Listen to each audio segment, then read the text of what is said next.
যদি কাউকে ফলো করতে চাও, অনুসরণ করতে চাও, তাহলে নবী মুহাম্মদ সাল্লাল্লাহু আলাইহি ওয়াসাল্লামকে অনুসরণ করো। এরপরে হাদিস শরীফে রাসূল কারীম সাল্লাল্লাহু আলাইহি ওয়াসাল্লাম বলেন, ওই ব্যক্তি পূর্ণাঙ্গ মুমিন হতে পারবে না যে নাকি আমি নবী মুহাম্মদকে তার সন্তানের চাইতে, তার পিতা মাতার চাইতে, এমনকি গোটা মানব থেকে আমি নবীকে বেশি মহব্বত না করবে। সুবহানাল্লাহ। এজন্য আমাদের ইমানি তাকাজা হচ্ছে, ইমানের চাহিদা হচ্ছে আমার সন্তানের চাইতে, আমার পিতা মাতার চাইতে, সমস্ত মানুষ থেকে নবী মুহাম্মদ সাল্লাল্লাহু আলাইহি ওয়াসাল্লামকে ভালোবাসা। আমি যদি নবী মুহাম্মদ সাল্লাল্লাহু আলাইহি ওয়াসাল্লামকে ভালোবেসে মৃত্যুবরণ করতে পারি, আমার জন্য রয়েছে জান্নাত। কি রয়েছে ভাই?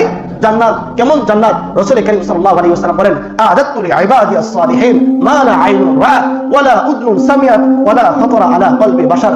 যারা নাকি আমার নবী মুহাম্মদকে ভালোবেসে মৃত্যুবরণ করেছে, এই সমস্ত মুমিন বান্দাদের জন্য আমি এমন জান্নাত তৈরি করে রেখেছি, মা লা আইনুন রা'আত, যে জান্নাত আজ পর্যন্ত কোনো চক্ষু দেখেনি, ওয়া লা উযনুন সামিআত, যে জান্নাতের কথা আজ পর্যন্ত কোনো কান শ্রবণ করেনি, ওয়া লা খাতারা আলা কলবি বাশার, এমন জান্নাত আমি মুমিন বান্দাদের জন্য তৈরি করে রেখেছি যে জান্নাতের কথা কোনো অন্তর, কোনো ধারণা আজ পর্যন্ত করতে পারেনি।